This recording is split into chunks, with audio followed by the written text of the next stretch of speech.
If you look at the Iran conflict, and by the way, I think the conversation should center around really budget, national security, and the level of interventionism with which we are comfortable. I do not believe that this conversation should take place around the topic whatsoever. Well, is Islam really violent, or is it our fault? If you say, why are we doing anything with Iran? They've never attacked us. That's factually inaccurate. If you say, well, the Islamic world was at peace with us until our intervention or our interventionist policies, that is factually inaccurate. That is an illegitimate opinion because it is based on a verifiable fallacy. History, founders, real-world data. Is Islam a religion of peace? Here's Steve Crowder taking down that question and also taking down Dave Smith with his crazy comments about how Islam is a peaceful religion. And of course, I want to hear what you have to say about this. So don't forget to leave your comments below. Subscribe to this great channel, and we'll talk to you on the other end of the video. I'm going to get to a few kind of claims that are being made out there. Like I talked about earlier today, you see some people, everyone on the left and some on the right saying, hey, Islam is actually not the threat, okay? That's propaganda. And if we stopped bothering them, they wouldn't hate us so much. It's because of our actions that those who follow the Islamic faith support attacking us, killing us, to the tune of 198 million Muslims worldwide support violence against non-Muslims. I want to disabuse you of that because I think a lot of people don't have their opinion rooted in basic history. We'll also get to the founders, the reason for that history, Jesus versus Muhammad, and then real-world data today to see if it's still following the historical trend line. So if you've been following the news or maybe even reading some tweets, scrolling, you might think now that Islam, well, half the country thinks it's fine, it's benign, and half thinks, well, it's not great. Breaking news out of Texas this morning. We are now learning law enforcement officials are investigating an overnight shooting as a possible act of terror. The shooting outside a bar in Austin's busy East 6th Street area left 3 people dead, 14 others injured, 3 of them in critical condition this morning. Tonight, a chilling terror attack thwarted in the backyard of New York City's mayor. Chaos unfolding as demonstrators clashed and ran for safety. This was not random violence. This was a planned attack motivated by extremist ideology. Sheer panic in Bondi.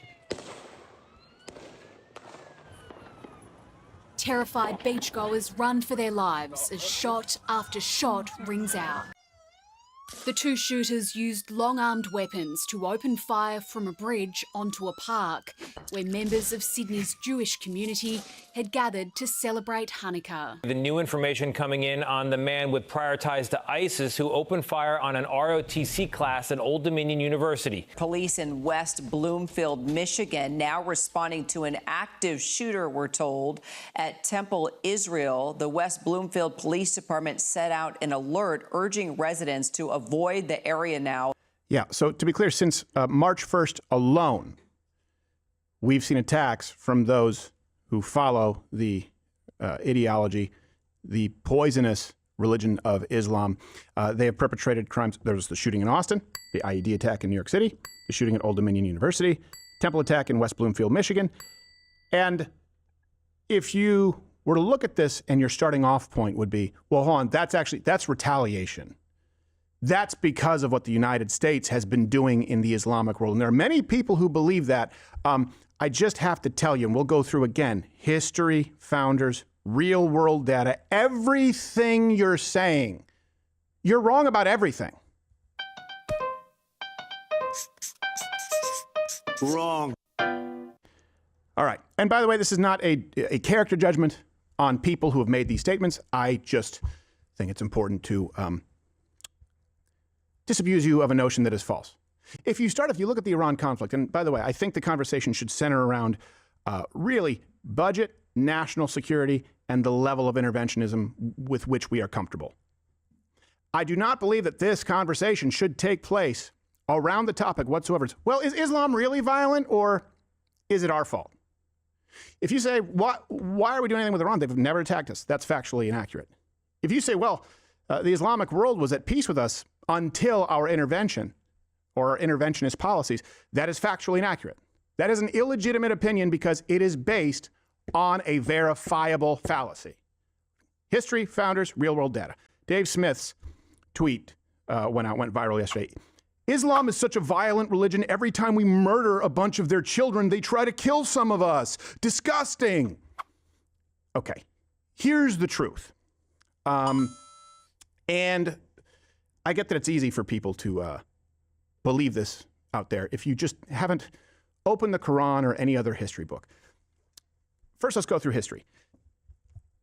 Islam has been entirely spread through violence and conquest since its inception. Every single century, with no exception, predating the United States. And then it was our first real war or conflict once we had become a country after ratification as the United States. Why? Because of Muhammad. You can go to the 7th century where you look at Muhammad besieging, executing, enslaving everyone who stood against him. You can look at the conquest of Levant. You can go 8th century. There's more Islamic conquest. You can go to the 15th century, the sack of Constantinople, kind of a big one. And this is the reason that it's important. Of course, the Barbary Wars, like we talked about, that's the 18th, 19th century with a bunch of Islamic pirates. That's really why we have the kind of Navy and Marines that we do. And this, by the way, also brings us to just a few hours ago. Suicide bombers carried out a series of attacks in Nigeria, 23 dead, over 100 injured, because in the 20th century, they actually conquered MI6. Akbar, Allahu Akbar. Yeah. It's a quick movie. Roll credits. And we'll get to the founders here. So history, the founders, which would be Muhammad versus Jesus. But it's important to note, Christianity, Stephen, my name, first martyr. If you were a Christian early on, you were killed, you were executed. Christianity spread exclusively through proselytizing, missions works, and cultural conversion.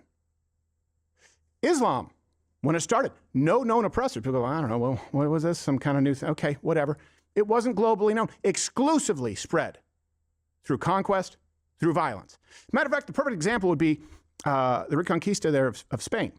So Spain, let me just use this as a very clear example in case you believe it's the United States. We are the reason that Islam is violent. Spain became a Christian nation. How did they become? Not through violence, through a literal saint and through people converting. Then you had the Muslim onslaught who took over large swaths of land. And the Reconquista was finally Christians saying, you know what, we're going to take this back. At first, we did it peacefully through conversion. There were no acts, no notable acts of Christian aggression or expansionism until the advent of Islam, which was violent from the moment it was created. Every single century since then. It's the only way it has spread. Muhammad was literally a warlord. Yes, at the tip of a sword, which brings us to the founders. Yeah. Did Jesus Christ ever kill anybody? Did Jesus Christ ever wage a war? Did Jesus Christ ever call for never-ending war, jihad, or specifically to kill those who subverted the book, namely Christians and Jews? I know you'll find some verses and you'll say, actually, they say we respect the people of the book. No, they don't, and I'll get to that in a second. Did Jesus do any of those things? No. Did Muhammad? Yes. Now take that, founder, go, okay, then how did Christianity spread? Oh, they were murdering Christians, they were executing them. Non-violently is how it spread. Islam, they weren't being executed, they weren't being martyred, exclusively violently. The left wants you to start history with the Crusades, and those on the horseshoe right, whatever the dissident right, anyone who believes that if you just left the Islamic world alone, if you never poked the bear, you'd be doesn't understand the actual ideology, theology, none of it, philosophy, political prescription. Let's look at Muhammad. This is from at Tabah 929. Fight those who do not believe in Allah and the last day, nor comply with what Allah and his messengers have forbidden, nor embrace the religion of truth from among those who were given the scripture until they pay the tax, willingly submitting, fully humbled. So we have the history. Every single century, you will not find an exception. No acts of notable Christian aggression until Islam. Hey, have they changed their stripes? Let's go to, 88% of deaths related to terrorism, terror deaths, are directly attributable to Islam. 97%, while you talk about the United States, if they left us alone, 97% of terror attacks occur outside of the Western world. So you may say the 3% is because of the United States. And that doesn't mean, by the way, that we haven't screwed up in the Middle East. I just believe that we screwed up for different reasons. We don't know the enemy that we actually face. It's barbarism. It's Islamic barbarism. Okay, that's 3%. Now do the 97% of those dying at the hands of Islam today. Today. More real world data. 198 Muslims worldwide, it's just a small number, support the use of violence against civilian targets to defend Islam. 198 million. The question wasn't if they're American. The question wasn't whether they're isolationists or not. Do you support the use of violence against civilian targets to defend Islam? 198 million Muslims say yes. 50-something million Muslims say often. Still believe that if we left them alone, it's because we're killing their people? Now also do them killing far more of their own women and children than we ever have. We've got to have a basis in truth. We can have disagreements. But if you say, well, Iran's never attacked Americans, you don't know what you're talking about. It doesn't justify, like you've said, a never-ending war. Of course not. But don't lie and say they've never attacked Americans. They've killed thousands of Americans on many separate occasions, and they've sworn to do so until their last dying breath.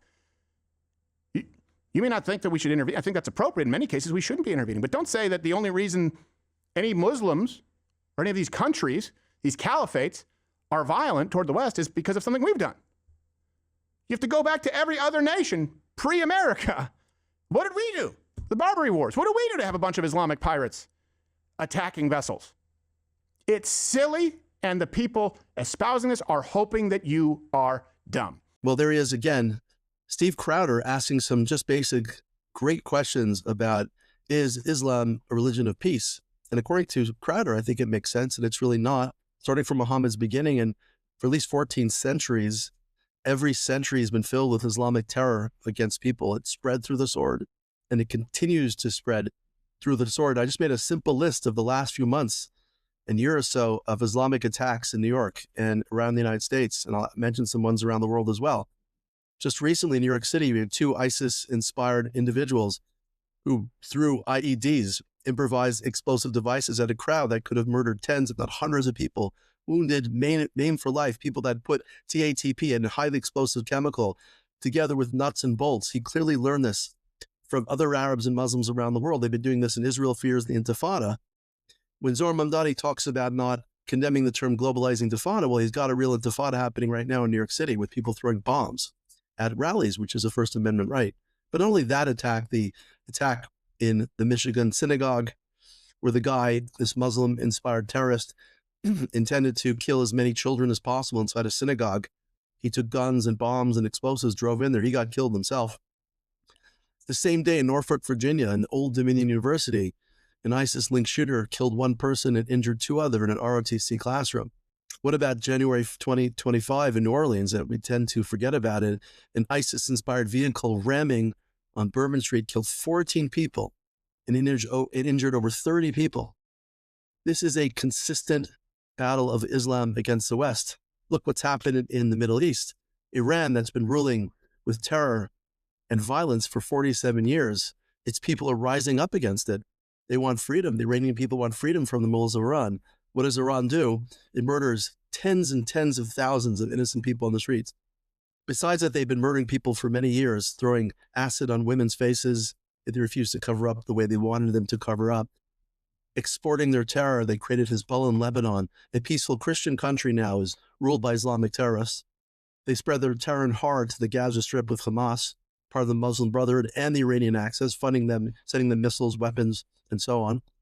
And then they're supported the Houthis, another violent radical organization, which is in Yemen, which has the ability to strangle the Straits of Hormuz.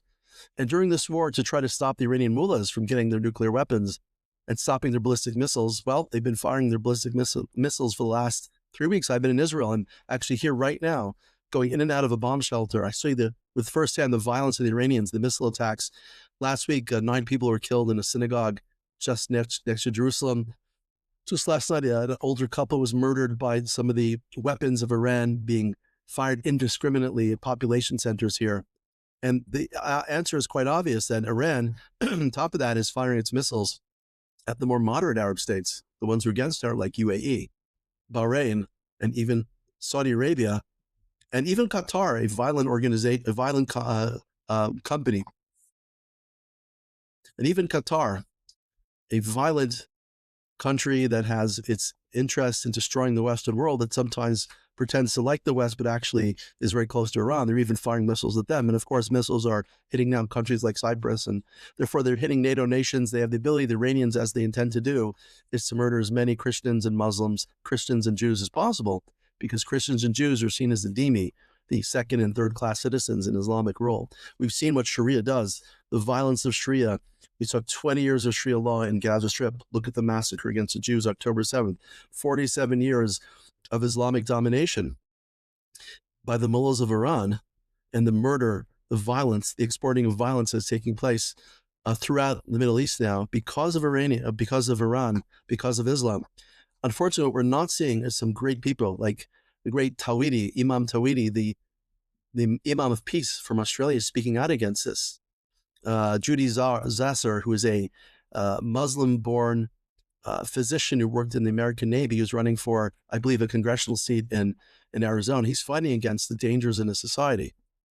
So we need more people to speak out against this, but we have to be very clear. Islam is a threat to the West. Islam is a threat to our survival. If, God forbid, the Iranians got a nuclear weapon, they would use it against Western countries. They'd use it against Israel. They'd use it against the United States. Few people want to talk about that. They're scared because if you speak out against Islam, they say it's Islamophobia, Islamophobia. That is a technique used to shut down debate, to shut down free speech. If you look at some of the things that have happened in Minnesota over the last few years, the graft, the crime, the stealing of welfare money from the state. This was seen by a whistleblower years ago, but the whistleblower was told that's Islamophobia. So it's used to shut down rational thinking. And it's important people like Stephen Crowder that are speaking out against this, that are saying, I've had enough of it. I want to warn against its dangers. I want to warn against what it's doing to the Western world. Stephen Crowder is speaking up against it, but I'd like to hear what you have to say about it. So don't forget to leave your comments below, subscribe to this channel. We'll talk to you in future great videos.